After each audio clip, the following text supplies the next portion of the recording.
Hey. Hey. Yo. Welcome to John's fucking closet, man. John's closet. Yes. John's closet. John's closet, yeah. Dude, we've been destroying Miss Sally's gardening podcast. Yeah, we're back at it again, you know what I'm saying? We repeat. Where have you been, offender. Sally? Yeah, man. Where you been, man? You been mad quiet. I seen them tweets. I seen them Instagram posts. Been hating. Some sneak dissing. Fuck Sally. Fuck Miss Sally's gardening. Yo, it'd be so funny if there just happens to be a gardening podcast in Fort Myers. That's what I hate about podcasts. Like, it's a podcast about anything and everything. But our podcast is, totally way better than that. Absolutely. Yeah. It is absolutely the best. Objectively better than any other podcast. Mm-hmm. There's no other podcast that competes with it. Yeah. Yeah, exactly. I don't care what other celebrity guests that they put on their podcast. Mm-hmm. No, we got true local talent. Yeah, until we get too big where you can't have local talent anymore. So then them checks start rolling in and stuff like that. Like, well first, like, we get like the Catch Me Outside girl. We get like internet viral celebrities of the moment. You know what I'm saying? Then we just totally sell out, man. I can't wait. Next to sell time out. we're featuring Bad Baby. Yeah, Bad Baby. No. Even like we got to be like we got to feature like the yodeling kid or some shit. Like total sellout. I was like, I remember when John's Closet actually like featured local artists who really did something in the scene. It's like, yeah, bitch, you ain't paying my bills though. As yodeling kids paying my bills as they comb their handlebar mustache. Yeah. Oh, by the way, my name is Sydney. 3 minutes in, and yeah. My name's John. My name's in the title. Yes, indeed. Yeah, we're all social medias, man. Follow us, subscribe to us on YouTube. Follow us on Instagram and our Facebook page. All John's motherfucking closet. Not motherfucking closet, but just John's closet. Not.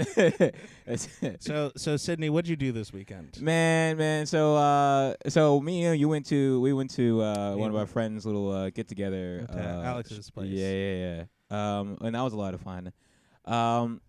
See, here's the thing. This might be like older dude talk, but I don't mind. Like, sausage parties don't bother me as much as like younger me. It bothered me. Because, like, my mindset is like, oh, I'm going to go to a party. I want mad girls there, mad, just ladies and women to pursue. But, like, at this point, I'm like, yeah, I just want to hang out and have a good time. Like, I don't even care about how many girls are there. See, I went in with sort of expectations of like, oh, it'll be, kind of a fun little thing. Yeah. And then literally the first thing that happens when I pull up to, Alex's apartment, she's like, by the way, it's a total sausage fest in there. Yeah. Sausage is wrong. It was more like a bukkake party. Literally just Alex, the girl who owns a house, and then like 6 other dudes. But kids who don't know what a bukkake is when 20 Japanese men love one Asian woman very, very very, much. very, very much. And that's all we'll say about that. So... but yeah, other than that, man, I had a pretty relaxing weekend. Like, did you do anything else this weekend? Well, you came over on Saturday night. Yeah. We hung out with Victoria and Paulina. Mm-hmm. Yeah, that was a lot of fun. You guys kept me up till 2 a.m. Yeah. Yeah, that was very relaxing, man. So yeah, we had a pretty relaxing and boring weekend. For the most part, it is Fort Myers. It's not much else you can do. Besides start a motherfucking podcast. I was supposed to see Solo on Sunday, but the person that I wanted to go with, they canceled. And damn, I heard the movie is not that good. I'm not a big Star Wars fan, but that's I've the been thing. hearing It's kind of the only other movie right now that's kind of okay. Right. Like there's Deadpool, Infinity War, and then Solo, and then everything else is kind of like under the radar. It feels like. Is Star Wars reaching like as I know the one movie before that, I forget what it's called, The Last Jedi or some shit like that. People had like 2 mixed reactions to it and shit like that. No, a lot of people either hated it or really, really loved it. Like, it was not as good as it just didn't live up to the standard that kind of people have for Star Wars. Mm-hmm. Like it kind of fell like kind of short, like with the prequels as opposed to with some of the other releases, like the original trilogy. Right. What was it? The bridge movie between 3 and 4. Rogue One. Mm-hmm. Mm-hmm. Thank you, Aaron. Yeah. Speaking of, Aaron and Khamor, they are our lovely guests. Yeah. That have come in. Yes, I'm sure you'll see them on the camera when just If we silently we waiting. ever publish the full video. Well, I mean, we're doing the video on the iPhone, so I want like some nice proper video before I upload it on YouTube and stuff like that. So you get these little clips on Instagram and Facebook till now. we got a little secret. I got a secret plan for our first full video. I got an idea, But yes, we got Khamor and Aaron. The big plan is he comes out of the closet. By the way. Yeah. Oh, it's definitely gonna be out the closet podcast, live one. But yeah, what's up, guys? How you doing? What's good? Yo, what up? Yeah. So what would you guys do this weekend? What were you guys up to? I went to a party and work. I got harassed by the cops. You got harassed by the cops? I'm not gonna talk about it though. Oh damn! It's not a big deal, but it was just stupid. Like, were you like? I'm not. That was shock value. I'm Shock. sorry. Oh. I mean, no. I did have a annoying little experience, but it's not really worth topic of discussion. I mean, we'll talk about it if you really want to, but like, I just thought it'd be funny to start with that. Yeah. Interesting. Well, start negative. So how was the party, Khamor, that you went to on a lighter side? It was straight. It was a small little Getty. I realized Fort Myers was known for having Gettys rather than parties. Yeah. I'm definitely at the Getty stage in my life. I no longer go to big ass. Was it a bukkake party? No, definitely not that. But everyone was like close friends. Close friends, so it was just coworkers, stuff like that. Chill. You definitely drank some wine and champagne. I drank. You drank. I wouldn't say it was wine, but Yeah. on that Henny, the syrup. What the kids call the nectar of the gods. Nectar of the gods. iced tea. Oh my gosh. Well, that's good. I'm glad you guys had a nice little weekend and stuff like that. Well, Khamor had a nice weekend. Aaron, on the other hand. Well, Yeah. Well, I mean, there was other stuff because you're referring to like my whole weekend too. We also had band practice. Yeah. Well, see, that's the thing is like my day got significantly better after that. Like I went to band practice, I got it out. I vented to you and Skylar. Yeah. And then like the rest of the day, like I got a new recorder. I bought these Vans. I'm really happy about. It's the first pair of shoes I bought in like a year. Nice. In a year, goddamn. Well, it would have been even longer than that, but like I destroyed my last pair because I started wearing them at work and I was working outside a lot. I like almost tore them in half, and I just really needed new shoes. I'm the type of dude to like just wear that stuff out. Yeah. Oh damn. Interesting. Yeah, it got better. Sweet. Well, all right. Let's get into some questions, man. I got some. I got a nice little list of different questions for you. Well, I'm gonna start with you, Aaron. Actually, now you're in a band with my fellow podcaster right here, John. You're both in, the legendary Lucid Lake. Not sponsored. Not sponsored. Now you're both kind of avid studio engineers, or like you're into that stuff. Do you feel like that studio engineers are being a little bit more appreciated in their contributions to the overall music? Because like I feel like it's only the artist itself, person who produced the song, right, is next, and then maybe the writers of the song, the contributors, but studio engineers are people who engineer a whole album, legendary albums, often overlooked, or most people don't even know. From a consumer standpoint, yeah, Mm-hmm. I think a lot of artists have quite a bit of respect for the people that make their stuff happen, and I can't speak for all genres, but there's a lot of limelight getting shed on the background people, especially producers. Like there are a lot of people would argue that like things like mainstream rap right now, it's really more about the people producing the beats than the guys rapping. Yeah. Like, cause I know a lot of artists, rap artists, especially like the Travis Scotts, the Lil Uzi Verts and stuff like that. They have a very distinct auto-tune-ish type of sound. Yeah, the auto-crooner. The auto-crooners or whatever, and they always sound so lucrative and nice on a certain beat and in a way the engineer or whatever will make their voice. So I think, at least for me, I'm like, yo, how does this dude sound always this clean on every track that he's on? You know, no matter who the producer is. Right, but I mean that's just good studio work. I mean, you want to sound good. I mean, that's a lot of money getting dumped into something if it doesn't sound good all the time. Yeah. Well, no, I feel like he has a very like distinct way of sounding. Like I remember one time where it was some other studio engineer who did his like vocals or whatever. Right. It didn't sound as good. Are you referring to like who specifically do you have in mind? Like specifically Travis Scott?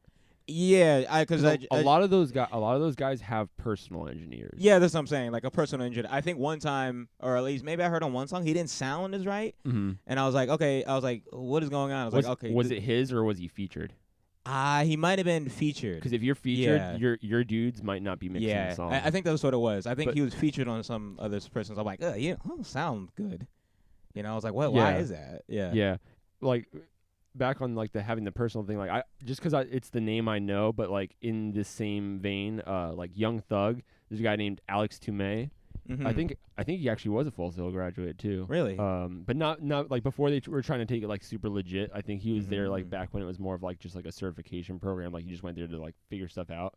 But aside from that, that's like he is Young Thug's like engineer. Like, personal engineer. Yeah. And a lot of those guys who have like those signature sounds, like they'll have their own rigs essentially. Right. Like I know Frank Ocean, like when he did Blonde, they had like a specific like Pro Tools rig that was all the plugins he was using, and he would basically take that with him to studios.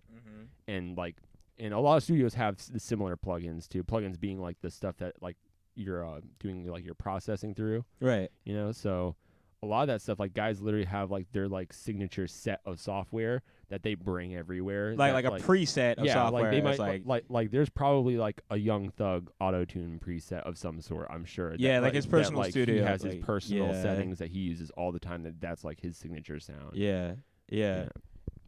So this is super dope. Speaking of Full Sail, because I think here's the thing about those type of universities. I feel like they have like a weird stigma to them that they're not. What's the right word, John? Well, actually, I think Aaron was ranting to me about this. How I'm sure a whole subcategory of YouTube, this whole category of videos dedicated to Full Sail being a scam school. Yeah, which I mean.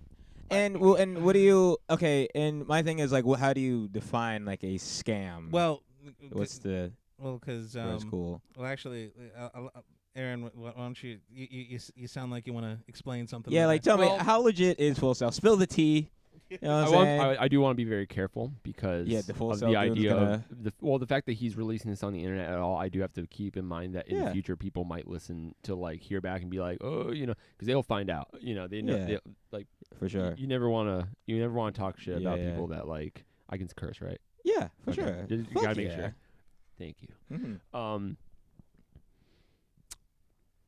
I don't want to like open myself up to criticism if I start saying stuff like it's a scam and this and that. I mean, people will say that plenty. Just for a reference. Allegedly, it's a scam. Well, yeah, and it's understandable why, but like it's not just Full Sail. I mean, there's a lot of specific complaints about Full Sail, but people say that about like private schools. Period. Well, private education is a scam. Like period. Like, a lot of people think that. I think not money wise or whatever. That's a whole different. I'm saying knowledge wise, the actual education that you get. And that is what you can argue. That is what. So is the education legitimate? I would say so. Yes, because. Okay, so here's whatever. First of all, whatever you're gonna see online, and I'm gonna apologize in advance if anybody who has posted one of these videos hears this, but a lot of the people who like go online and like complain about it being a scam basically went there. They were there for a couple months. They got burned. They lost a lot of money. They dropped out. You know, so I don't know how much I would take that into consideration because it's a really hard school to get through, and people like it's the killing fields the first couple months because people just start dropping like flies, man. Damn. Yeah, because it's hard. It's really hard to stay in. But there's the argument of is it worth it? And honestly, like you just gotta know what's right for you. And I've come to I've come to the point where my typical go-to is that if someone asks me yes or no, it's like, well, what do you want? Because I personally, just for anybody listening, like I went to Full Sail University. I graduated in 2016. I have a degree from there. I went there for recording arts. I finished the program. How long was it? It's 2 years. Okay. Yeah. And it's brutal, and it's not for the faint of heart, and it's expensive. Yeah. I personally went there as a musician who knew close to nothing about. I had been messing around with Logic for about a year beforehand. Right. If you know nothing about engineering, it's pretty great because it's this big, long crash course on all the things that you need to know. Mm-hmm. And I honestly spent like the first year out of college, like just absorbing and like letting everything sink in because it was just so hard and so fast. And I was dealing with so much. Yeah. Excuse me. For so long that it was just like, it took a while for like all the concepts to really take grasp because it's a slap. Like it's a big ass slap. It's so fast. Right. I mean, when you're in it, obviously it feels like forever. Right. But like once you're out, it's just like, wow, where did all the time go? You know. But like it's not. A lot of it's about expectations. People go there thinking that they're going to turn into the next big deal, hot shot. Like it's a guarantee. Like I don't get that expectation from school. Have you ever noticed that like people go to college thinking that like that's the end, that's the guarantee? Yeah, I mean I mean here's the problem. Like when you don't have many other options, is either stay in your hometown, get a job there, get a girl pregnant or whatever, or leave. The only way you really get to leave is you go to a college somewhere. That's the only viable, or join the military or some shit. But if you don't feel like getting shot, and I almost didn't go. I actually settled on, I didn't settle actually. I didn't really have a college plan aside from that because I was like kind of disillusioned with the whole thing. Right. But they gave me a scholarship. Oh, they gave you a scholarship. Yeah. Okay. I mean, it didn't pay for a lot, but they gave me a lot of money up front, and that was pretty much the only way I could go. Damn. But that being said, I still had to take out a lot of money, so it is expensive and it's a commitment. Yeah. But there's still way more expensive schools. I think the issue is that people get burned, and there's already so much weight on the school from like the legitimacy as to why like. Because there's also arguments in the industry as to whether or not a school is necessarily where you should be learning that stuff, and you should just take up an internship. But kids feel much safer going to college after school than taking an unpaid job at a studio that might hire them, you know? Yeah. Provided that's even like an opportunity for them. I mean, I think that at that point, what do you value more? Do you value money or experience? Experience. I value experience more than money, and that's also the issue that people have. People think that like not every opportunity comes with a paycheck. Right. There's an argument to be made, and I'm sorry, Gary Jones, love you to death, bud, and that's the president. But honestly, in certain situations with certain individuals and certain opportunities, there is an argument to be made that you should just say screw college and just get into the studio system as soon as you want. I didn't want to even do the commercial route, and that's why I didn't do something like that. Because I wanted to be on my own terms. Like that's the whole reason why I'm trying to like make a career. And I think that a lot of us, that's the only reason why we want to make a career in anything remotely artistic, is because it's more about living on your own terms. Right. And I didn't see the appeal of entering like a commercial studio system and just working a 9 to 5 anyway. Yeah. 9 to 5 being a joke, given like what real studio hours are like. Right. So I mean, anybody out there, like it's like consider what's worth for you. Yeah. You know? Oh, by the way, if my job ever finds this, I love my 9 to 5. I love doing that. That's day just long. me. I'll talk shit. I quit my day job a week ago. I will not shit quit about my day job. all day. My job. If my job ever finds out about this podcast, this day job that you speak of. Yeah. Let's not mention it. But anyways, is Sydney even your name, dude? Sydney. Oh, it's my alias. That'd be pretty wild. Yeah. Find out now. I should have did that from the start. Like I should have used my rapper name, Glucose, that I have on like my Snapchat and social media and stuff like that. I think that would have been a little bit more funnier. But anyways, so I'm gonna start with you. I'm gonna have some questions for you, Khamor. Khamor, which one do I want to start with? Actually, I'll start with this question. Now, I think the first time I've ever met you is when you were playing at open mic nights at FGC for FGC Music Club, ran by Mr. John over here, and also Connor. Also Connor. We're gonna get Connor on the podcast too when we eventually We're Dollar Store Thor. Yeah. Anyways, and and you were playing mostly electric piano, of course. It's just more convenient and stuff like that. I always wondered, like, what are the different advantages of playing electric piano versus acoustic piano? Because I feel like most of the time I ever even hear somebody playing piano, it is on electric. Because I just, clearly it's more convenient. Clearly you can't carry a whole fucking big ass grand piano everywhere and stuff like that. Like, what do you think is the give and take from using an electric versus acoustic piano? With acoustic, it's just the weighted keys and the feel for me, and it just sounds more full. Like sometimes I write like my best songs when I'm using acoustic, and I just use a keyboard because I have to perform with it and producing with the whole MIDI, so it just works out. Right. So Did I answer that? yeah, that's a nice little answer. I thought you were asking me for confirmation. You're like, is that Aaron, answer? is that the actual difference? No, it was more or less just like I want to make sure I answer that. Yeah. Yeah, because sometimes, like, whenever I hear, like, I think you're right, yeah, like, whenever I do hear an acoustic piano, it does feel more full, and I feel like it's like, what's the right word? It doesn't feel as organic sounding. It's like hearing an electric guitar versus an actual real guitar. You know what I'm saying? Even if they produce the same sound or whatever, there's still, like, this distinct, like, okay, this doesn't feel as... Well, because, real. With guitars at least, they serve kind of two different purposes. Right. An electric guitar usually versus an acoustic guitar, it's kind of designed for you to process it, to distort it, to push it through an amp, to put some effects on it. Right. You could do the same thing with an acoustic guitar, but it feedbacks like crazy when you put any sort of like realistic distortion on it. So you really can't get the same sounds out of it. So, because... I mean, the way that it produces the sound, a guitar uses pickups to pick up the sound, and again, you push it through your distortion, through your amp, whatever. Yeah. An acoustic guitar just reverberates in the sound hole for the acoustic, so it's kind of like, they're just you're gonna get different tones out of it. Meanwhile, some keyboards, they'll kind of. Have they gotten close enough where they can actually sound like an acoustic piano? Like the same fullness?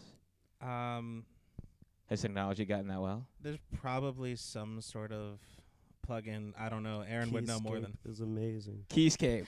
They already got that shit. I'm waiting for like the keys because I could just run my mouth the whole time, but I don't want to do that. I definitely want to like make sure because I know Khamor is gonna make it look like I talk way more than I do. I already run my mouth all the time, but he's just gonna be quiet the whole time, which is ironic because it's the opposite of the music we make.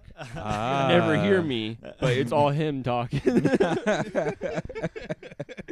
Oh, you speak more through your music, I assume. Right? Yeah, there's never really much for me to say. Right. So. Very low key, very that's what's cool about you. Like, as long as if you're gonna be low key and quiet or whatever, your art better be popping. Like, I better to get like your full personality, who you are. See that? And shit. And so all right. So I got another nice question for you. So. You have all your own original songs and music, right? You produce and songwrite and stuff like that.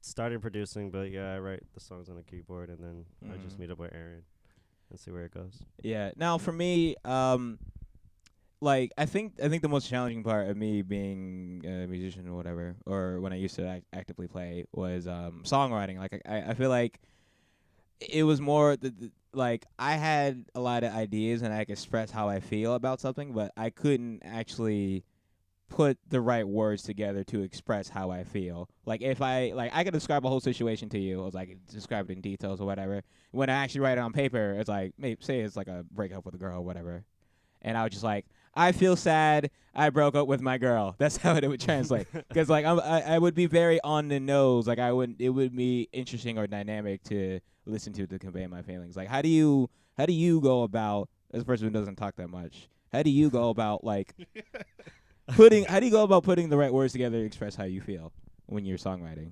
Do you read like a bunch of encyclopedias and shit? No, not at all. Like I'm a singer, yeah, but like my background is like hip hop.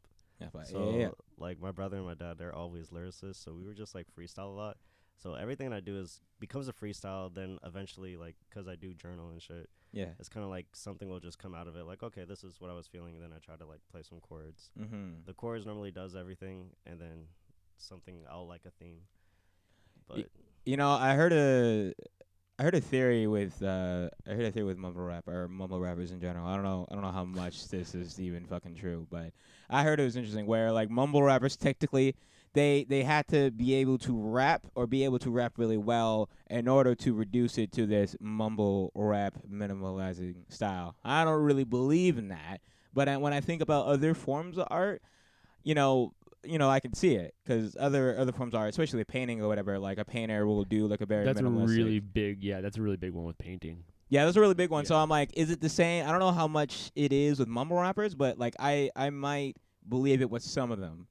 Because I'll see old, like Young Thug, like he, even though he does very like what people might call mumble rap, but I've actually heard songs where Young Thug is actually rapping and rapping really well. I think it probably varies artist to artist because there are several people who have been kind of given like the mumble rap or at least part of like the new wave. Yeah. That like even if you're not necessarily like mumble rap, because that's another thing too. Like people are arguing a lot over right now. I feel like over like what is and isn't mumble rap. Because like mumble rap for a while, I think it kind of got rampant, especially like last year to be like anything old heads didn't like. Yeah, any new person. Yeah, but then like it's like Crayola colored hair. Yeah, yeah. And when like you can't. I feel like not all those guys would necessarily fit under mumble, but like that also depends on how like literally you're interpreting. Yeah. I don't know. It's like gent, like the genre thing is just an obnoxious circular argument that has no actual answer until everybody throws up their hands and just starts calling it that anyway. Right, John? Gent. Yeah. Bow wow. All they have is just bow wow, bow about booty doo beady doo. Yeah. You know, Veil of Maya, if you're listening, please sample Aaron going bow wow. Bow wow. Resample the sample that you've already sampled. So you both work together in music because you guys live together and stuff like that. So what's okay? So for me, when it comes to anything creative, right? You have to kind of get like a certain place where you can draw your source for your musicianship. Like whether you hear something, you get inspired. That's why you want to write a song, or you feel competitive, so you want to write a song, right? You're like, yo, man, I want to make a way better song than this person, or from your own personal life experiences. Like, what do you feel like you draw? I guess your musicianship energy to make a song. Like, what normally happens? Do you get inspired? You hear something inspiring, you feel like some bad shit happens in your life, or good shit. Like, what does it normally happen? Or you just like random, like fuck it, I just feel like getting in the studio and recording. No, it's kind of like there's a lot of misses and then something happens, but you're just doing it every day. Like I know when it comes to writing for me, like I am really private. But I'm always like singing in the house, like he hears me. Yeah, like, yeah, his room is right next door. Khamor's being quiet because it's like it's foreign, this whole thing right now. Like he's trying, because he's in like interview mode. But like around the house, like the dude doesn't stop. Like when Manny he's just constantly Manny producing. or Julie will come home and like Manny might say some like smart ass best friend stuff. So me and Manny, I feel like me and him are not the only people who do this, but like me and Manny are this kind of friendship. Like me and him are like antagonistic. Right. That's the running thing with me and him. And with Manny, there's a certain point too. But with Manny, it's more so of this like joke that there's like this ridiculously like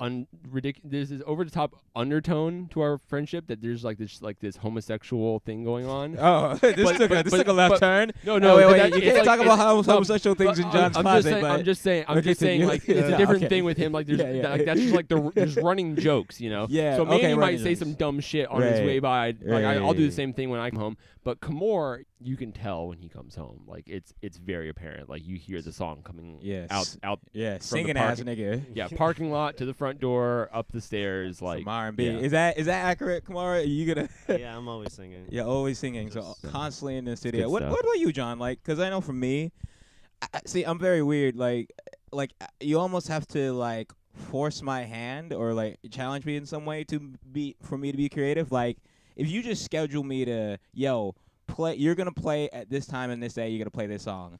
That's when I'll really get in and like really practice and be motivated and stuff like that. But if I don't have those little things for me, like it's not gonna. It doesn't always naturally happen for me to just play. See, it kind of depends on. My thing is kind of like, it's weird because it'll be from virtually anything. Yeah. Like,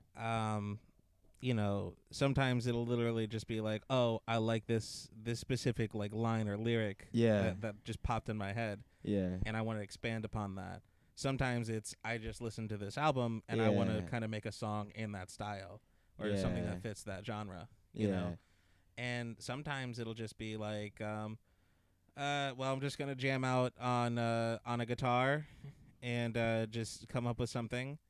So you're saying it's kind of you're more inspired base to play? Kind of. Very little do I ever notice that like there's some external factor like oh, my girlfriend just broke up with me type stuff. Yeah. Like I never go, I'm so sad. Yeah, let me vent through it. Like I remember the first time I ever performed on stage, and that's why I realized you kind of have to force me to play something, force my hand. And this was so I learned to play guitar at my school in Key West, high school, where they had a guitar class, right? So first year was just a normal, like you learn how to chords and music theory. The second year, you learn how to play classical guitar, you learn how to read notes and stuff like that. So we had an end of the year performance in the second year that I was there. Now, we were playing some, like, bossa nova classical guitar tune or whatever, and he was like, all right, so this is our last performance. We're going to go all out. We're going to do different things. We're going to have a set of people come on stage and do a solo while everybody else is doing the background for the bossa nova tune or whatever. Now, I wasn't going to do it because, at the time, I wasn't that confident in my guitar skills or whatever. Like, I just felt like I was just very average, right? He had mad people volunteer, and then he's like, yo, Sydney, you're playing. I was like, what? Mind you, I think I was 16, 17, so I definitely did not want to go up there and play, right? Because I didn't feel that confident. So I had like mad, almost not anxiety, but like I was just like antsy about doing it. Like I was like I knew I maybe could do it, but like I just practice and practice and practice. Like I had the same loop of the bossa nova tune. Now I just practice just doing solos in different keys and stuff like that.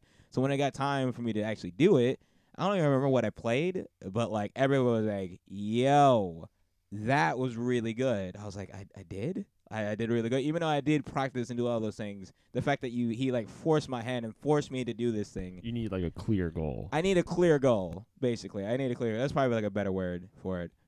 But yeah, like I feel like that always. So when I do perform, it's never me because I always like have a clear goal. So I'm like, fuck it, I'm gonna make sure I'm like extra. I feel like it's very weird to define goals in music. Because the point of like as far as performing, it's prepare for the performance. Yeah. But you never quite know when you're fully prepared. You just kind of go there and do it. Yeah. Or at least I feel that way. I don't know if Aaron or Khamor feel that way. Say it again. Just when you feel like you never really know that you're fully prepared for something. Mm-hmm. Mm-hmm. I feel like it's never done. Like even in songwriting, you feel like you're never done writing a song. Mm-hmm. Yeah, that's tough. And I'm sure mixing, you never feel like you have your final mix. Yeah. You always have honestly, final mix 17. No, seriously, click on any like Q&A with a professional engineer or audio person at all. At some point, somebody's going to ask them, "How do you know when you're done?" Somebody in the audience is going to ask that question in any of those videos. It's like that's like one never of those, done. Like, it's such a big thing. Most of the time, the answer is the deadline. Like that's like more often than not. Like if you're a professional, like that's what helps you is that the fact that there is a point where it's like whether you like it or not, the project is done. What you have is what you have. So and I think it's kind of in lieu of that sort of like every person's also super self-critical about just because of the fact that, like, you know, I've noticed this with myself. You're like super hypercritical of your music, and or not stuff like hypercritical, but it's like, you know, like I just learned to kind of ignore it and just push it. Yeah. And just put it on SoundCloud or whatever I write, you know. But in the end, I always know, like, well, I could have been less lazy about, you know, about, you know, mixing this stuff or whatever, or I could have played that part cleaner or something. But in the grand scheme of things, it's kind of like most people don't ordinarily notice unless they're already kind of invested in whatever you're doing. Right. Like Aaron could point out some of the flaws in some of my mixes, and you can do vice versa, right? You can point out some of this. Well, to be honest, I haven't heard too many of Aaron's mixes. Oh, big enough, Aaron. Well, it's only because, like, you know, he has clients, and it's okay. Clients, plural. Yeah. Oh, bomb out of control. No, but, like, you know, and he just wants to maintain their sort of maintain sort of their rights to their music. What is can I ask you this? I guess that's a solid excuse. This is like a 2-part question for you and John or whatever. Like, okay, what's the first question? What's the main difference between a studio engineer and a producer? Is like a studio engineer, he like just balance, like, does he? Like, engineer is still pretty vague in terms of, like, because that could be any number of steps, like, in the process. Mixing, mastering, recording. Yeah, or the tracking, because you got in terms of the stages. Once you're outside of the you're bringing in more people than just like the producer and the band. Like, you've got, this is not even getting into like the labels, but in terms of like the literal process of making a song, you got your tracking engineer is the guy who gets it, you know, recorded in the first place. Right. Then you've got a mix engineer who balances everything out and gets it ready. Then the mastering engineer who finals everything, does all the last adjustments, and actually prepares it for delivery. Damn. The mastering engineer is actually the person that's pretty much sending it to distribution. Like, they put on the MP3 tags, the album title. A lot of stuff isn't considered. A lot of people forget about that on the outside looking at mastering, that there's a lot more than just the sound that goes into it. They are like the last step. They are wrapping the present as it's on the way out the door, pretty much. There's a lot of stuff that goes into it.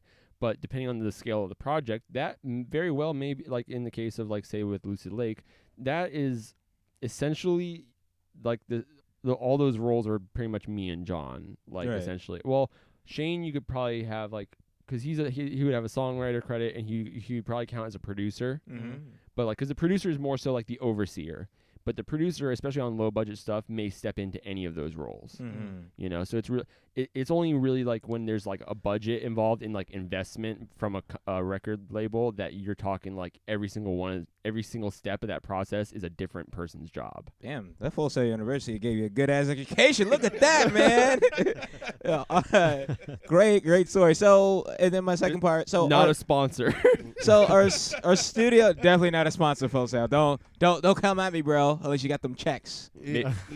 Please come at us with checks. Yeah, please. First, buy us a fan.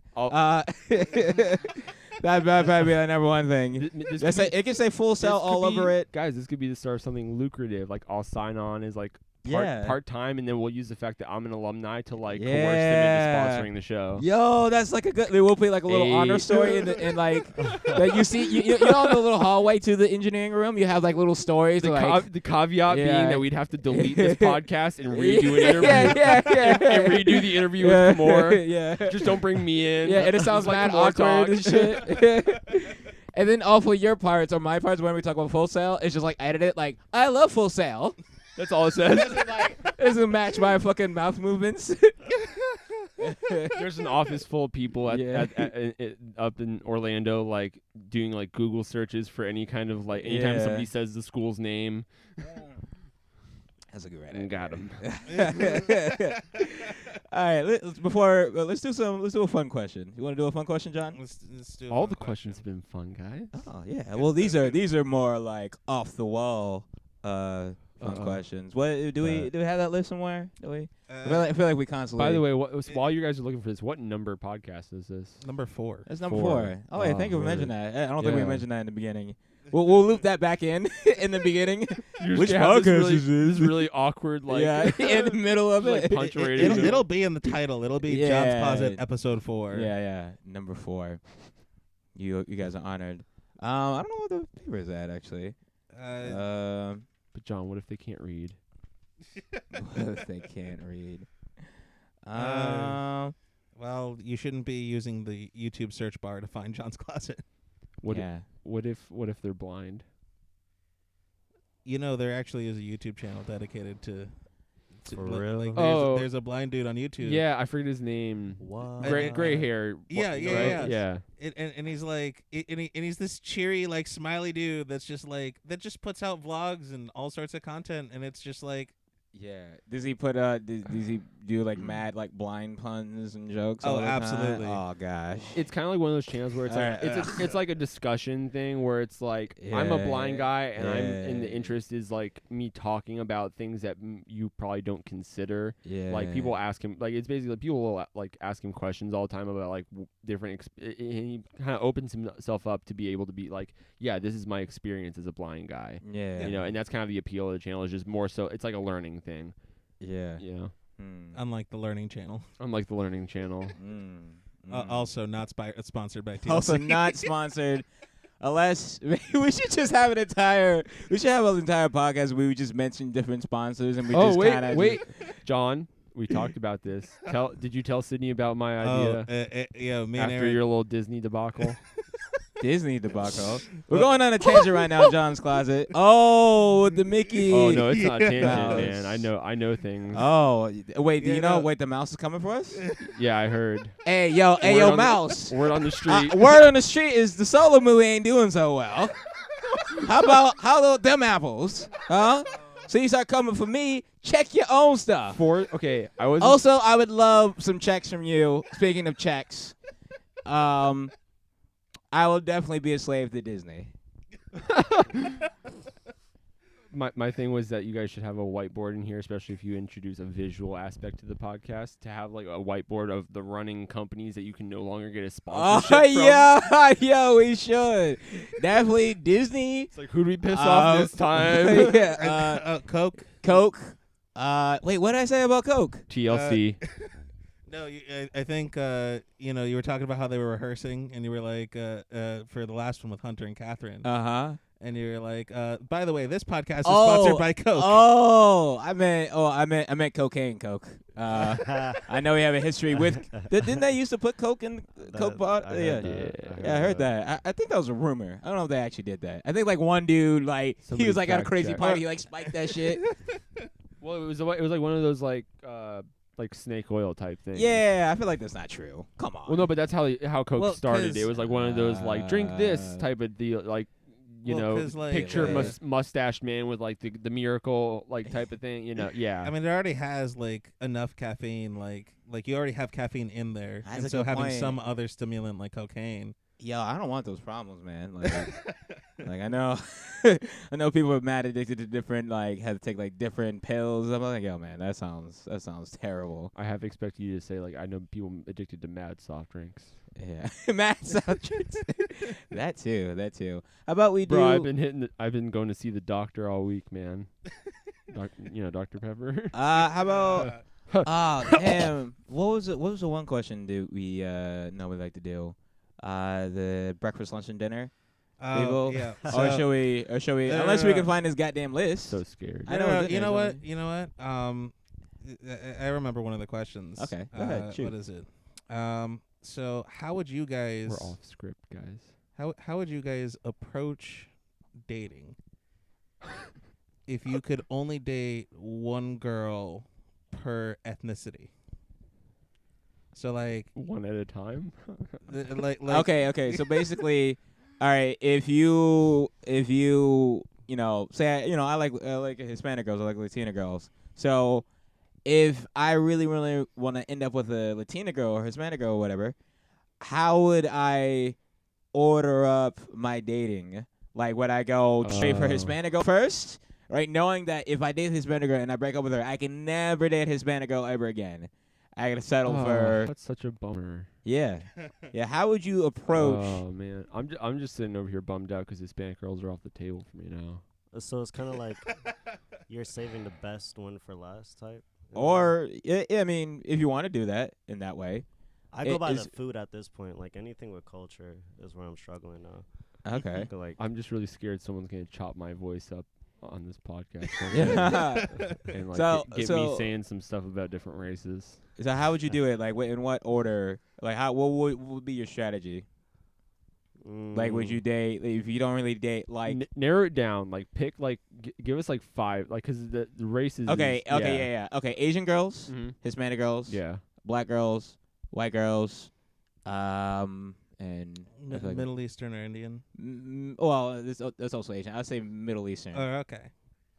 Well, cause all right, yeah. Okay, so for me, white girls and Hispanic girls are off the table already. So I'm just gonna consider the 3. That might be cheating. Do like a reset. Are you? So you're telling I'm oh God. Because I know everybody has their own personal preferences. So hard to worm out of that one. You know. And how long are you gonna? Because most of the time you kind of need a little, you know, saying a little practice before you really, because you don't want to get into like say I like. Are you trying to imply that like you're definitely gonna want to know what you're doing with certain races? No, that's not fine. I'm saying, what will be your person? I know people have their own personal preferences towards certain races. Okay, I see what you mean. So we're working our way up from like least likely to most likely. Kinda, or however you wanna. I'm only asking so many questions because there's like so many different like ways you could do this. Every list. girl like is a goddess in a sense. Khamor is just going fucking straight easy. for the Khamor, hey like, man, look, I don't know I'm what. just sitting here, man. I'm just like, I'm sitting over here trying not to be racist, and Khamor just avoids the question altogether. Because I'm just sitting here, I'm just like, yo, beautiful queens. I would go for queens. like the. I like Filipino food, but I also like Hispanic food. Like this is really what would. That's what I'm saying. Whatever. How I would do it. Yeah, culture. Because like here's for me. Because the food is. Really I would have to date a white girl just off the jump, like an American white girl just off the jump. Because I know for a typical white American girl, not all of them, but for a lot of them, there's a lot of. Can we like just let's put out there that we are not talking like. We are fully aware that we are generalizing in this conversation. Generalize, yes, we're generalizing white girls. Don't come for me, white girls. So I've never been scared of a white girl. No, but I'm just saying, just so that we don't have to specify every time we try to answer one of these questions. Oh my God. We all accept right now. Yeah, it's come at me, Becky's and Ashley's. No, because I agree with you so far. So hit me. Okay. So I would a typical American white girl. I would date them first off the jump. Right, because there are certain. At the end of the day, I want somebody who is at least somewhat into the same cultural things as me, such as hip hop, R&B music and different, black lifestyles and stuff like that. Like, is she just a typical white American girl who normally isn't as engrossed or into it or into the cultural thing? I would have a very hard time to, I don't know if I would have them last. So I would just get them out the way, get some experience in for dating and stuff like that. So the experience is still worth it, but it's too much of a dice roll for you to commit. Yeah. It's kind of like for me, I would like need her parents to be like super, super, super racist. And like she becomes super liberal. Yeah. And so just invite me to dinner on some like haha. Like Has it happened to you before, Khamor? No, like some get out? These are Khamor, that was super specific. No, these are things that I just hope for. I think about this shit. Honestly. Yeah, that's why. Yeah. Because it's just like that was the only way. Like we would have to tell people, like we actually met on blackpeoplemeet.com. Like I want to have fun with it. Yeah. With the fact that it's just gonna be so extreme. Are you seeing where that antagonistic thing comes from? Right. Yeah, my black queen. We met on blackpeoplemeet.com. You know what I'm saying? I'm gonna rub you down with these different oils. And also, she would have to be European too, just for the accent, for the sake of just like. That's man, my brother right here. I love me some European hoes. No, I'll give you that. Yeah. Some Swedish girls, any Swedish girls come holler. Not gonna lie, you definitely like snuck around that. That was good. That's good. He did say only white girls. Yeah. That's a good one. Big. That's a very nice way to say. You went straight for American, but he's considering a lot of options. Yeah, he's dude, like, yo, Iceland's wild. Man. Yeah. No. I love me some European white girls. That's the white girls I prefer actually. But there's not a lot of. I mean, there's a few European white girls in America, but not enough. If you're gonna date a white girl, you're typically gonna date an American white girl. Yeah. So there's no way around that shit. My auntie's actually from London. Really? Yeah. Nice. So culture. Shout out to London. It's possible. Shout out to culture. Oh. Well, you guys managed to avoid that question entirely. No, I mean, we can keep it going. This can be a long discussion. So Khamor says, I could do this. okay, what's your order? So you say you like Filipino food and Hispanic food. So you're gonna save an Asian girl or a Hispanic girl for last? That's the thing, 'cause it's like I like Haitian food. Like I equivalently just like their food. Oxtail, man. So this is like a food type of thing. This is all about the food. He said that like straight out. He was like, you I don't attack care. it from that point. It's food. Do you really want to have Becky's grilled cheese? You can really you can really avoid like the social implications if you just talk about the food and the culture and just don't. That's my mindset too. No, that's smart. Yeah, no, that's really all it is for me. Yeah, no, and so and which one has the best food? So you would have to do. It's hard to call between black people and Hispanic people on it that really one. Is. Yeah, that's a it good really point. is. Yeah. I like this question because it's very difficult because you can attack them from different ways. Like you could just do it on a baseline, like I just like these type of girls. Like if you're a black dude, right, you might be like, yo, I'm gonna say a black girl for last because I just like black girls. I've been around black girls or whatever, which would be a fair. Like not even attributing to culture or anything like that. You just looks wise, you just like that type. Okay, yeah, so I'll throw in my 2 cents just to flip it, because I'm kind of the same way that you are with white girls, where it's like, I find black women attractive, and I have, but it's definitely like not like my go-to, just at a like natural. Oh, you know what? What was it? The one girl from was it Deadpool 2? Oh, she's so Zazie these Beetz or whatever. I feel she's like super hot. okay. Oh my gosh. I feel like John. I feel like John is very quietly like orchestrating this thing where he like slowly brings up every conversation he and I have had in like, the last 2 weeks. You goddamn snitch. No, because honestly, dude, like I was just on some like I've been single for too long type shit after we saw Deadpool together. I was just like, yo. Yeah, this is mad gay. I was like, no, I'm kidding. No, because I was like the whole time on the way home, I just could not stop thinking like, damn, dude. I don't even know who that, like, I don't know the stories. I don't know nothing. I just know that the girl playing the sidekick was excellent. Yeah. Excellent. Like that's why, like, I just find Hispanic and black girls the most attractive, so I would have to date those. I do realize that I just said that, like, I've been single for too long. I was going to the movies with John. I was more referring to the fact that I was being... that's what I thought. I was referring more so to the fact that I was being thirsty about Zazie Beetz. Or whatever her name is. You know, full like, disclosure. Oh God. Full disclosure. Before we even came in here, we did make a joke about Grindr before walking into the house. Khamor didn't know what Grindr was, and unfortunately, John and I did. Grindr is a great app when one. Sydney thinks it's a great app, guys. Yeah, I think it's a great How many app. stars would you give Grindr? I give it 5 stars. What? Is that out of 5? Yeah, out of 5. You know, it's a great app. It is really effective. It really effective. It does what you need it to do.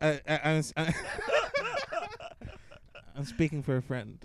Speaking for you gonna phone in a friend and shit. It's like, well, I wouldn't know. Oh God, no, because like, just like slowly. Yo, just put the tip in first. You know what I'm saying? Go slow. Oh my God. Be gay intimate. dudes can hook up. Yeah. Like for fuck's sake, like I'm sitting here on Tinder, I'm swiping left and right, and just like, like. Damn, you know what I feel? I feel another sponsor slowly going down the, like, okay, Grindr. you know how like you Dating take, apps, period. Yeah, you know how you take a shit and like the toilet paper, it didn't flush all the way, right? But it's like it's still a little bit left in there. No. Grindr gives us the sponsorship, but Tinder blacklists us. Oh, dude, that's it is called John's Closet. So that's a good point. Grindr, please be our first sponsor for John's Closet. Yeah, yo, that would warm my fucking heart if Grindr was the first sponsor for John's Closet, man. Oh, that'd be hilarious. Name: John, sex, male, sexuality, homosexual, location, closet. All right. Let's go back to more. I got some more serious questions, man. More serious questions? Let's go back to the straight talk, boys. Straight talk. I could fuck me a Hispanic right now. Yeah. Oh my God. Yeah. You a trip, Aaron, man. Why you came on the podcast, man? Oh my God. So I think I'll. What do I want to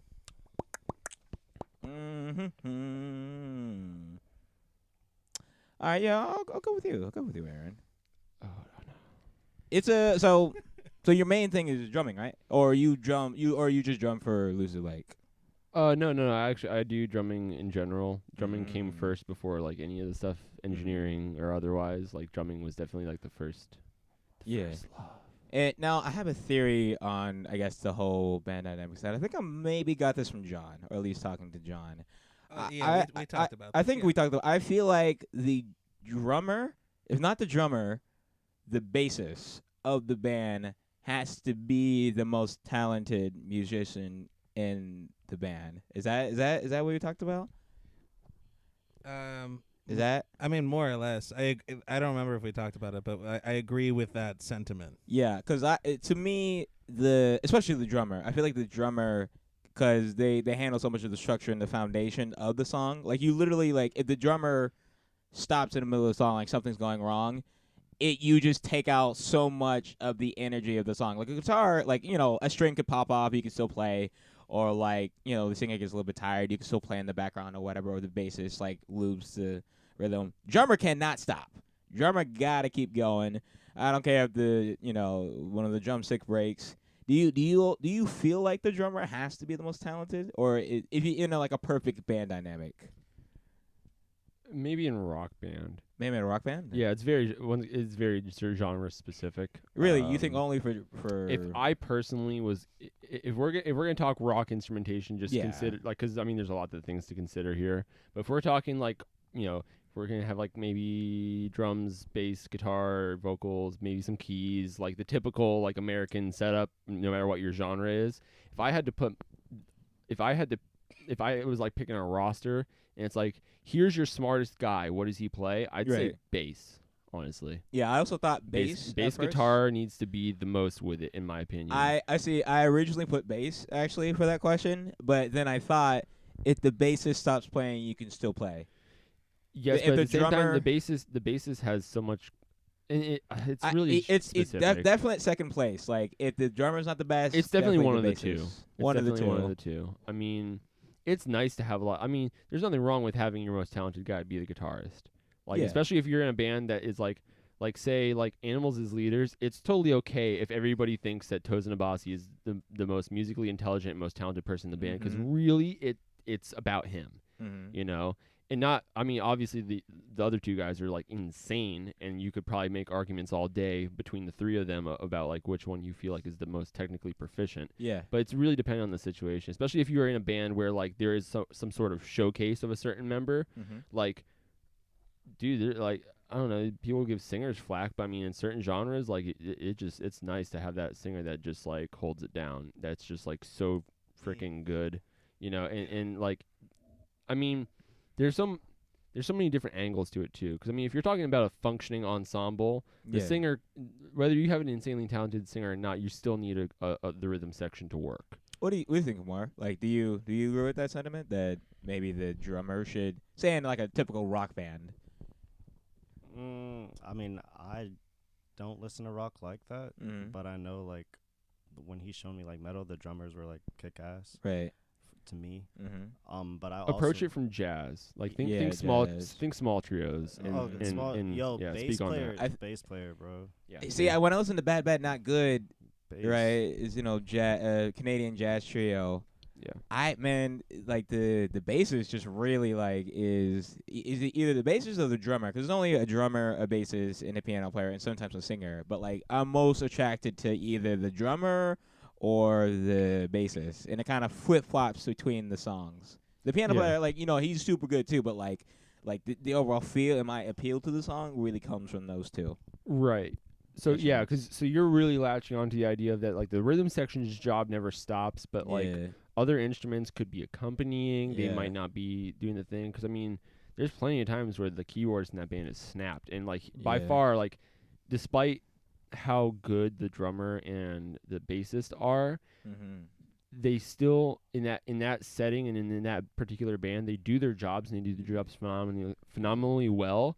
But also, like I've only really heard the keyboardist snap on a track. Yeah. You know? Yeah. And not that, but then the thing is, that's not saying that the other two couldn't. It's just that, that's what was musically appropriate in that time. Yeah. Yeah. That's another thing too. If you have a keyboard player who can make nasty bass lines, it's still kind of like it can hold its own.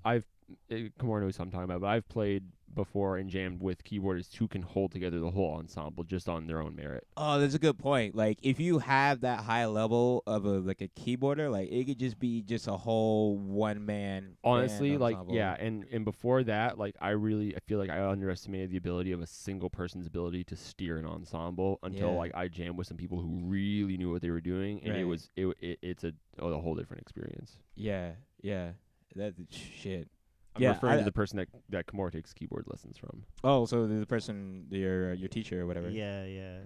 He's a beast. He's a beast. A beast. So Khamor, so you're a pretty big fan of jazz and stuff like that. Like, did you grow up like listening to jazz or whatever, or did you just kind of discover it on your own?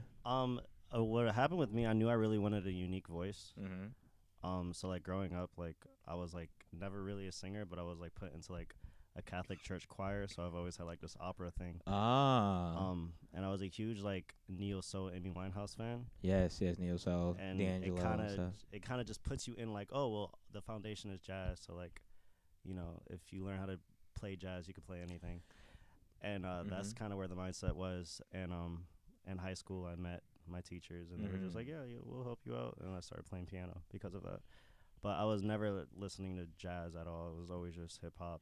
Yeah, it's kind of the same way how I discovered jazz, because growing up, I listened to, I think I said this before on the podcast, I grew up listening to old school R&B, which takes a lot of the chord influence from jazz. And then I also listen to hip hop, who samples old jazz tunes and old R&B songs and stuff like that.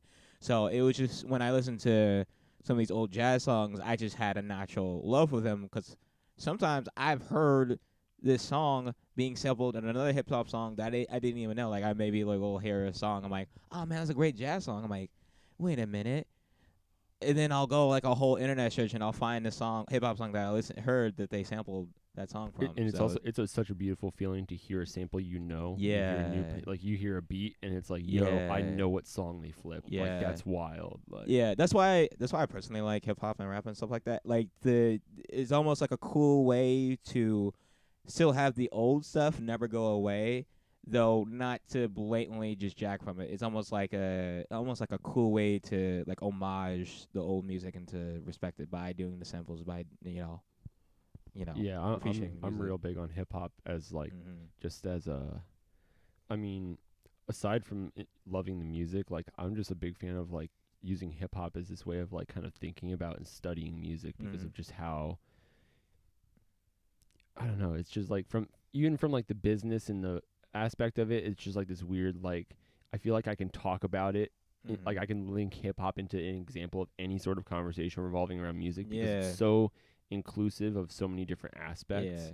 You know, it's, and you can, like, I used to be really like, in middle school I was a huge metalhead, and I felt this way about metal. And how like it was so well, I mean, there was the elitist thing too, but like I was just always so impressed with how many different genres worked with metal. Like I was always a big fan. I mean, middle school especially, I was really big into like just like going like darker and heavier and faster. Like I was on like this like power search with metal, like where I just kind of kept digging. And I think a lot of kids who get into extreme metal have that path where they go like deeper and deeper into like the more extreme stuff. But I was always like, I've always been and still am a big fan of like a lot of more proggy bands. Like I remember the first time I heard Colors by Between the Buried and Me, and just like losing my mind over just how much like hopping around they did and how unexpected it was for like a genre that you would think like metal to be just so one emotion, one note that like it could actually find a way to work with so many different things. But then like when I got into hip hop, it was like, oh my God, this is even more so to that point where like people just think it's like it's all like one or two different kinds of like lanes, but like really every single genre has made its way into hip hop at one way or another. Yeah. You know? Were you gonna say something, John? How about that? No, I was just gonna add on to sort of my inner prog snob. Just bring up a couple other prog bands that are like, you know, Yeah. Like we already mentioned, Animals as leaders, just kind of, really, like as an instrumental band being as big as they are, or Polyphia even though they're not really, I don't feel like genre-wise they're as proggy. Mm-hmm. They're just more technically capable. Mm-hmm. But they just released a single. It's GOAT. I fell off with Polyphia as soon as they started releasing music. And I'm glad you had that take on hip hop. I know me and Khamor, we mainly listen to. Of course, you now listen to hip hop, but like to me, like I always search for the more experimental side of hip hop. I also would listen to more of the commercial, but like I felt like as a genre, it had the most widening blanket of different types of hip hop music that fall into the blanket of rap or hip hop. That no matter what type of person you are, you can find tons of substantial and really good albums in whatever types of hip hop. If you like jazz, there's tons of jazz hip hop. If you like experimental hip hop, there's experimental. If you like tons of mainstream turn up party music, of course there's tons of that. If you want more like hardcore hip hop, there's still tons of good musicians still making quality music in whatever subgenre of hip hop that you like. Yeah, and I think that's really great, especially for getting people into the genre, because once you hook someone with something that they're already kind of familiar with, then that's when, like, if it grabs their attention, because that's what happened with me. Like most 20-something-year-old white dudes, like, I came in listening to, like, Mac Miller and Odd Future. Like, which have a huge white audience appeal. And I, I grew up like listening to like Eminem. Like it's a lot of the typical stuff. Like I'm not gonna pretend like I didn't come into hip hop through the very typical like white dude lanes of like Mac Miller, all the white rappers, and then Odd Future, who's kind of like this middle ground. Which I mean, you go to any Odd Future show and it's like white kids galore.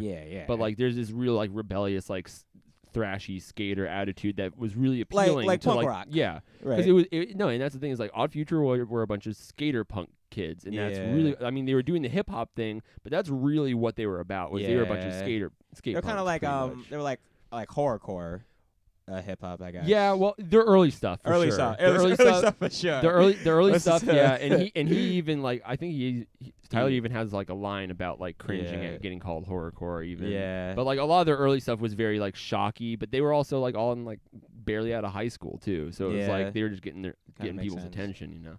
But that's just kind of where I just had like that lane where I could get in, where like that made sense to me, and then like next thing you know, like I was going deeper and deeper. I also gravitate toward the more experimental side. So like by the time I hit like Mad Villainy, I was just so invested, where it was just like, this is incredible. Great album, by the way. What have I been doing? That's actually probably one of the first samples I recognized was Bill Evans' Nardis at the beginning of Raid. Yeah, that's my favorite song on that album. It's not even like really like part of the beat. He just kind of plays a section of it before the song, and it's just like, yo, what? Like, I love that little keyboard. And what's funny? I actually found that song from the Boondocks. The cartoon, because they would there's a scene where like I forget like the white dude who I think Samuel Jackson plays, I forget his name, right? He's doing like he's robbing a liquor store. Right, and he had this, and I just heard that keyboard coming. It sounded. I'm like, damn, what is that song? That it sounds so good and jazzy, but still hip hop, and like that's the thing that I really liked about hip hop. Like it gets still. Boondocks is big marketing for that album. And Bill Evans is my favorite piano player. So. Really, Bill Evans. We were actually playing an arrangement of Nardis in the high school jazz band when I actually heard that album for the first time, and that's where I knew it from. Wow. Because I had taken like the whole book home, and I just started like listening to everything, because I was like, all right, I gotta be the drummer for the jazz band now. I should probably study this stuff. And that was like the first song I looked up. Yeah, I was immediately like, do you guys make any like more hip hop? Like, cause I know you're big on like jazz and piano playing, but have you ever like tried to like do any rapping or whatever? Do some hip hop. Yo, my name is Khamor. I love my black queens and my white hoes. I just say like ignorant things. European hoes. Like, European hoes. Oh God. I'm like in this Swedish bitches holler at me. French bitches get at me. What part of Europe, Khamor, are you talking? Yeah, good point. What type of European girls you like? French is cool because I could like cannot speak it. Yeah, because you're Haitian, right? Yeah, so that kind of works. But at the same time, I get this weird feeling like you try to speak that to some girl from France. They're gonna look at you like you're dirty.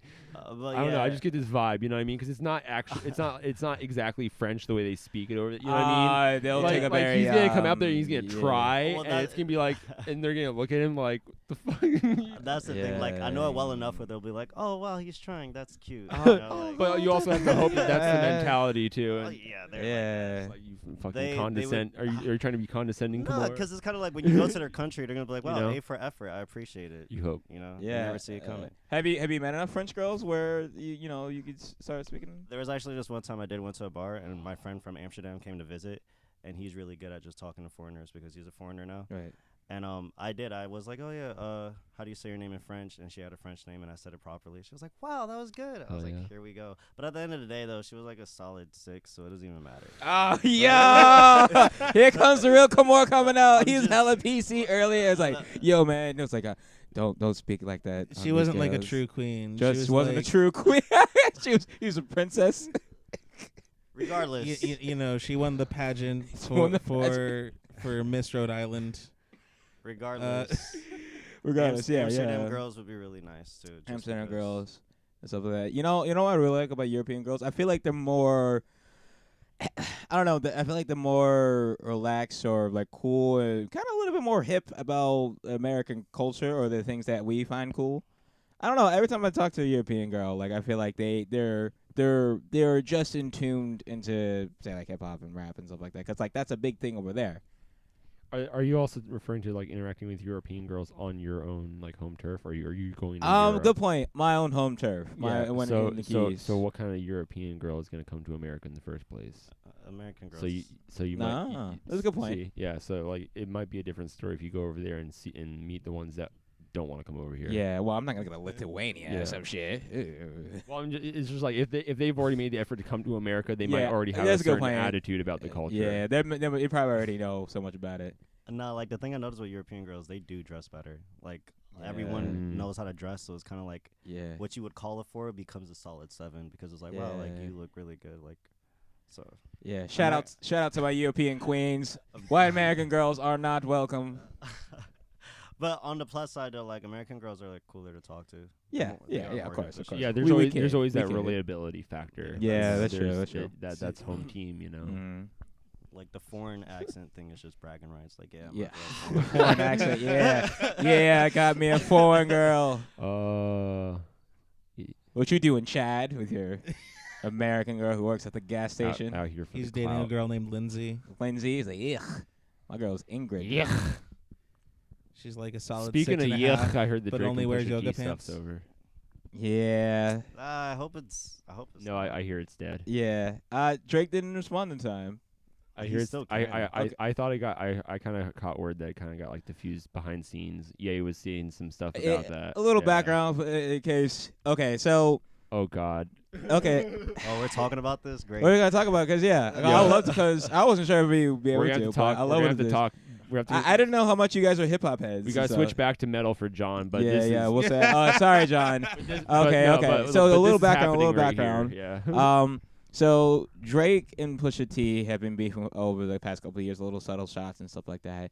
Pusha T recently came with an album, Daytona. Fantastic album, by the way. A lot of it's been really just like good music versus Young Money. Yeah, that's a good point. Good music. A lot of the beef extent, like a lot of it was originally between like them and Birdman and Wayne. And stuff. Yeah. And Drake almost like inherited the beat. And it started with the ghostwriting kind of allegations against Drake. So there've been like subtle shots and stuff like that. I think Pusha T had a song called Exodus that came out like a couple of years ago. Stuff like that. This and Drake. So there've been like slight back and forth shots. So Pusha T comes out with his album Daytona. It like fucking blows up on the internet. It's amazing. He has a song called Infrared where he like sends some shots at Drake. Mm-hmm. Right. But he brought up the whole ghostwriting thing that from the Meek Mill. He brought up Quentin Miller and all that whole whole deal. It was written. It was written by Nas, but it came from Quentin. No, it was like Nas. It came from Quentin. Yeah. Some line like that. Right.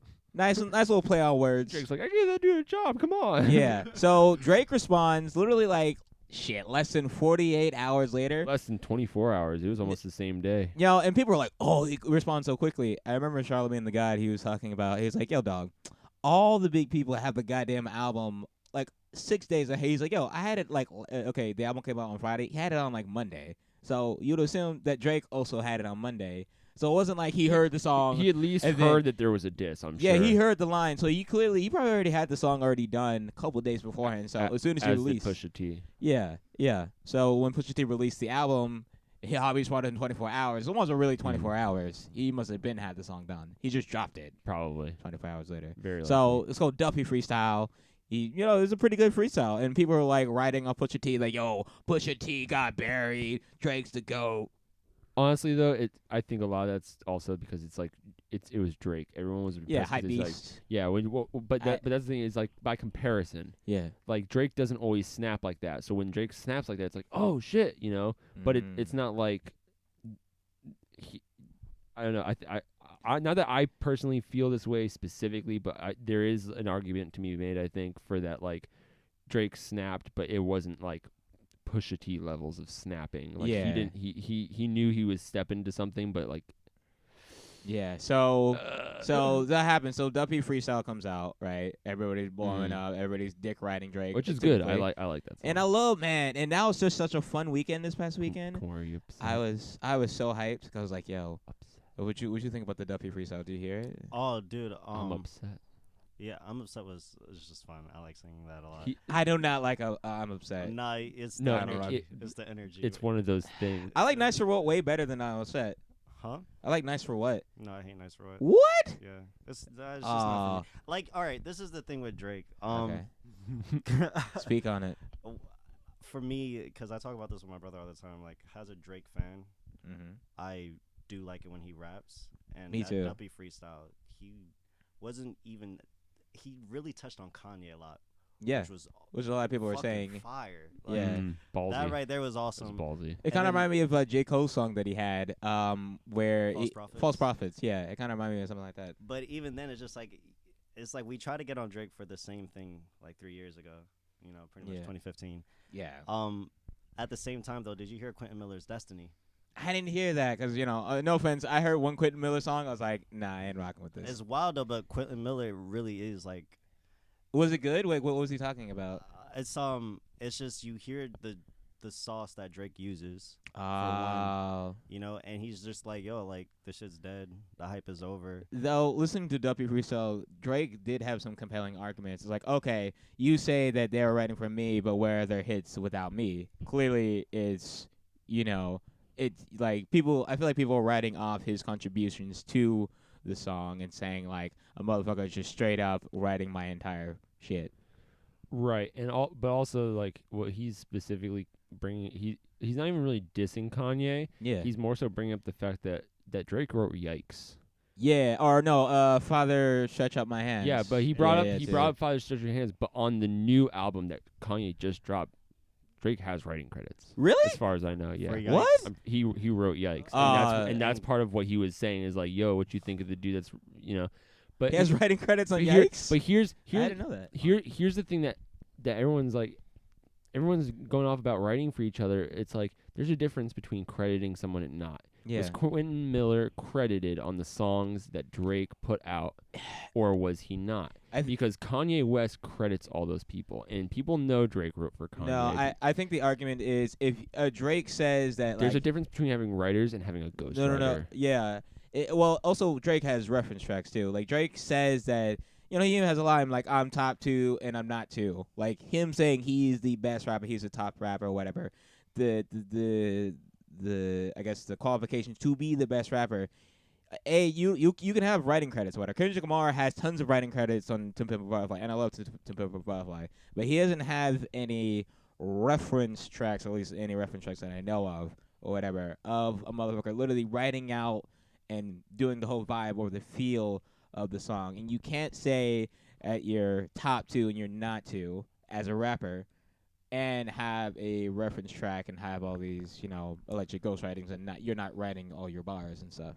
When it comes to hip hop, yeah, that's the thing though. Like, at this point now, I don't look at Drake as a hip hop artist. So like when he does say he's the best rapper alive, like it annoys the hell out of me.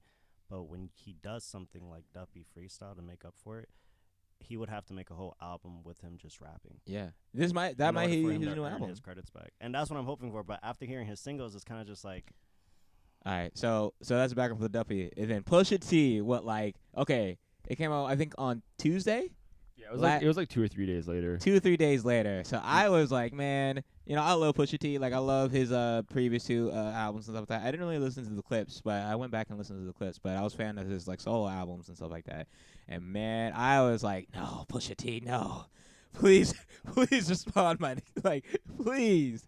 And then he came out with I don't know how to pronounce it, but the story. Oh, everybody's been butchering it. So I don't think Adidon. Do you know how to say it? Adidon. It's like nah, nigga. I didn't even try it. Nah, I didn't try it. That song. And it's first of all the cover art is Drake in blackface. Also wearing a shirt that has like a cartoon Jim Crow. Yeah, Jim Crow Sambo character or whatever. That in itself is like it literally says Jim Crow. No, and it's like the way he's like styling it, it looks like so mad goofy. Whatever the context is, so I know he explained the context. Do you not know what the explanation was? No, I did read it. It was like it was some portrayal of like how black actors. Yeah, because it was part of a project. I don't think it was even really. I don't know if it was even really his thing. Whatever the reasoning may be, right? It just looks wild. Right, you can have the best intentions to wear blackface or whatever. 9 times out of 10, it's probably not a good idea. Yeah, just do it in general. It's one of those things. So just looking at that, I was like, I was ready. I was in my kitchen. My roommate, he's not really into. He's kind of into hip hop, but he's like not that in tune to the culture, right? So I'm listening to the song, right, and he's playing. He has a track from Jay-Z's 444. With the story of OJ. Yeah. He used that same instrumental. And I'm already getting hype. He's like just talking shit in the beginning. It's a surgical summer. Yeah. We gotta cut these snakes off. It was like, I was like, yeah. You already felt the intensity and shit like that. And then when he started rapping, I was like, I just couldn't sell. Like my roommate came by, he was taking them apart. Yeah, I took him to heart. I took that shit to heart. I was like, damn, this shit hurts. And I'm just screaming, yo! And my roommate's like, you okay? I'm like, yeah, I'm just listening to Pusha T's diss. So how'd you guys feel about listening? Like I was like, this is some like, yo, it hurt. First of all, I haven't even said this to anyone, but I honestly did not realize that was Drake at first. I just like saw the picture and was like, okay, that's weird. But like I didn't. Like honestly, like I was so focused on trying to hear what he was saying that like it wasn't until like I think right after, because I watch a whole bunch of music channels and I watch like a lot of stuff where people just talk about shit like that, and like right afterward I was like, yo, I wonder what so and so thinks of it. And I typed somebody in, and that when they brought it up, I don't remember who it was. I don't think it was Fantano. It was probably somebody else that I watched, but somebody was like, oh, we got this picture of Drake, and I'm like, oh, like whoa, wait a minute. How'd you feel about the picture of Drake, blackface? You're like, I'm sure there's some kind of explanation. No, not at all. Like I'm always about the music. Yeah. Like I got what the intention was to like apparently destroy his brand, not even embody it. It was dope, but it didn't really mean much to me. I was just more curious of what Pusha T was really gonna say. Yeah. And the thing that really hit me was when he got on 40. Yeah. Oh God. That's when I was just like, wow. Yeah, that's really right. That was like that ending. The parents dissing was one thing, and I know that's a big no-no. Yikes. Steve Harvey suit wearing motherfucker. But like, yeah, but like even dissing your parents, like he was still dissing his parents for like decisions that were made. 40 did not decide to have MS. Yeah, I think that was a good job though. That was a good job. Here, dude, that was here's another thing. On the Duppy freestyle, Drake mentioned his fiance Virginia Williams, Williams. And I watched. Trust me, I watched mad interviews all this last weekend. I was just so hyped and stuff like that. And Pusha T, that was the thing that he's had. Like once Drake mentioned, even though the Duppy freestyle was most about when he mentioned Pusha T and mentioned his fiance's name. He just snapped. He's like, fuck it. All bets are off the table. That was on like Breakfast Club or whatever when you like called in. He was like, he just went red. But it's one of those radio shows. He was explaining himself. Okay, so basically, Drake's main homie and producer OVO 40, he has MS, multiple sclerosis or whatever. Yeah. Some kind of Noah Shabib. Yeah, and he was saying that like, you know, he's OVO 40 hunch over like he's 80. Yeah. Tick tick tick. How much time that man got left? He's 666. Yeah, got the devil flow 666. I love the way he weaved that in. And people felt some type of way about him mentioning his main homie potentially dying from also it was World MS Day the next day. Like the very next day. And The 40 just like posted on Twitter like, that was 40's own response. Coincidentally.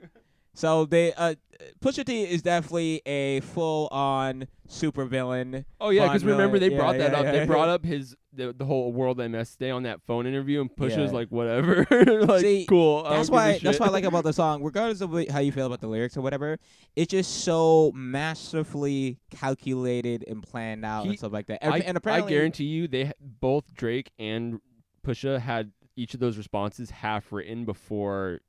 You the think? Previous, I feel, you know what I mean? Because there's certain lines where you can tell they're researched, and other lines. That's a good point. And I think that's a strategy though in diss songs. Like you can tell when a line has been like really looked into and thought about. But then there's also the times where they'll weave in a few lines from what they're responding to kind of give the whole thing an air of I just wrote this. When in reality the beef's been going. Fuck you, Khamor. The beef's been going on for years. So he probably already had this in the pocket. Like he already first had of all, all Pusha the T info. has come out and said like. This whole thing is calculated, and like the dude probably has at least 4 more diss songs, in my opinion, in the vault, like ready to go. Like just gotta finish a couple lines here and there, master it, put it out. Like yeah, dude. Yeah. So in that conclusion, shit's all John, calculated. It was a fun fucking weekend for people who really like hip hop. Yeah. I can't tell you how many dude, like different responses. It was 2015. It was 2015 all over again. discussions. Every time Drake beefs, it's just like And this is better than the Meek Mill, because the Meek Mill, it was no Pusha T's a real rapper, real competitive. No offense to Meek Mill, rapper. but like the dude's a mainstream. Yeah. Like he's a hip, and I made this distinction based off of something Khamor said, where I feel like I don't fully agree on his wording. Not that I'm trying to call him out, but I think I made it a distinction in my head that I think makes sense here. Is that Meek Mill is maybe like he's a rapper, but I see him as more of like a hip hop artist than like a rapper's rapper. Pusha T is a rapper's rapper, and you don't play rapper games with that kind of dude. Like whereas Drake is a hip hop artist, not a rapper. Yeah.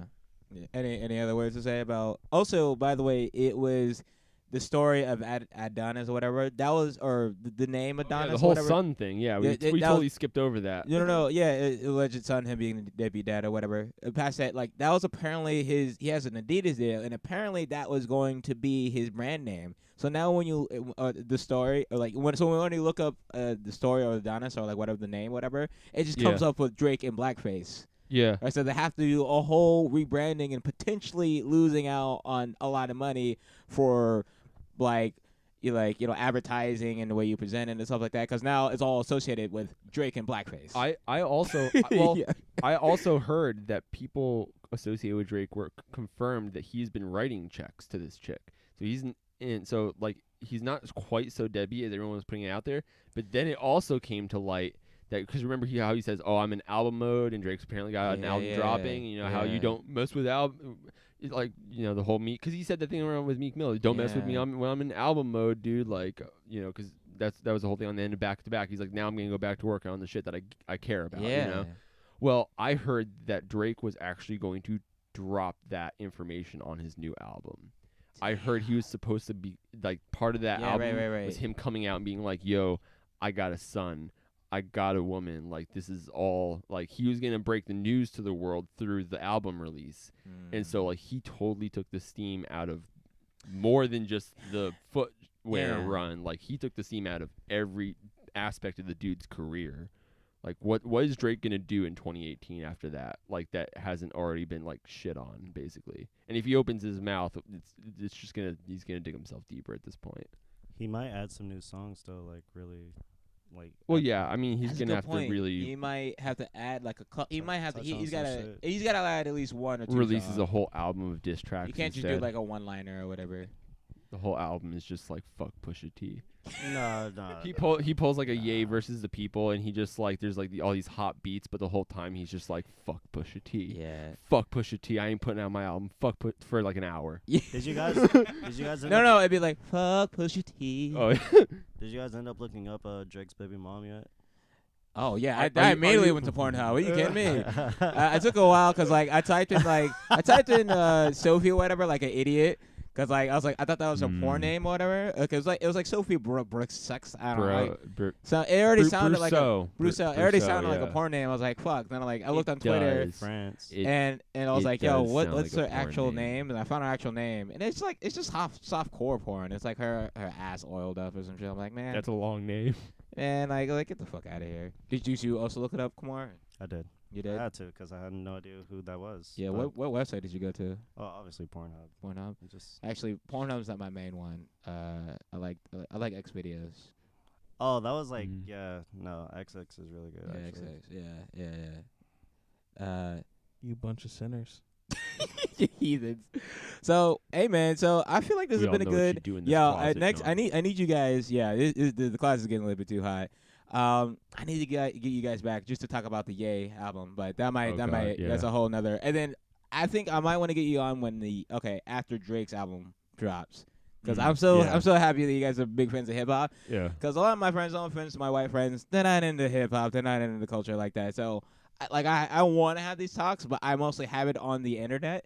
Because I have no, I used to have friends. My old roommate Corey. I used to just be able to talk to him. So whenever like some shit happened, I literally push into his door and we would just like debate and just talk about shit for an hour or two. Hip hop does that. Yeah. It's just fun. It just prompts conversation. Yeah, prompt conversations like that. But anyway, so it's been a nice episode number 4 of John's Closet, man. I had some more questions and stuff like that. It's just getting too hot. It's been like an hour? It's hour 30. Yeah, it's been an hour and a half. Hour and a half. This is some good talk. Damn, nigga, Aaron, you talk too much. No, I'm kidding. It's good insightful. I really like this podcast, but we'll have to bring you guys back on. Definitely, for sure, just to talk some hip hop. When I have John, hey, I'm sitting here. Hey, I'm John. All right, John, you can go ahead and leave. This part, or if you want to put some. We just came over and talked about hip hop in John's closet while he sat there and watched. Yeah. I mean, that just means I got to do some homework. That's no big deal. Yeah, listen to Pusha T's album. You might like it. Do it on your walks that you do. Yeah, Daytona. We'll break it down. We'll get you in. But yeah, do you do all your plugs and stuff for your social media where you can check out your music That's and all, stuff? Khamor. I don't do social media. Yeah, all I have is Instagram. What's your Instagram? Plug that. Khamor Lines. Khamor Lines. Spell it. KhamorLyons. Yeah, see, they'd have fucked up the H. They'd have fucked up the Y. Yeah, explain it to people, man. Yeah. And if you want to hit up Aaron, you want to pay him for that, studio engineering and stuff like that. Oh, actually, yeah. If you want to hit me up about working for anything music related, really, but I'll record, mix, master. I might even do some producing too. It depends on how much time I got. But it's email me laplanteaudio@gmail.com, and I'll get around to it as soon as I can. Yeah, and this has been another episode of John's motherfucking closet. It's just John's closet, not John's motherfucking closet. Yeah, so let's clarify. Can we have just a vote? We're gonna do a name change. John's motherfucking closet. We're gonna get these sponsors. We're gonna get Grindr. We're gonna get X Videos. Can you get sponsored by a porn website? Yeah, I why wouldn't you? This episode's sponsored by Pornhub. If you wanna see some hot babes, if you wanna see some BBW, some BDSM, some midget porn. If you wanna praise the Lord between your knees. Oh my God! Thank you for having us. This is cool. Yeah. Well, we're gonna sign out. Peace, guys. Peace.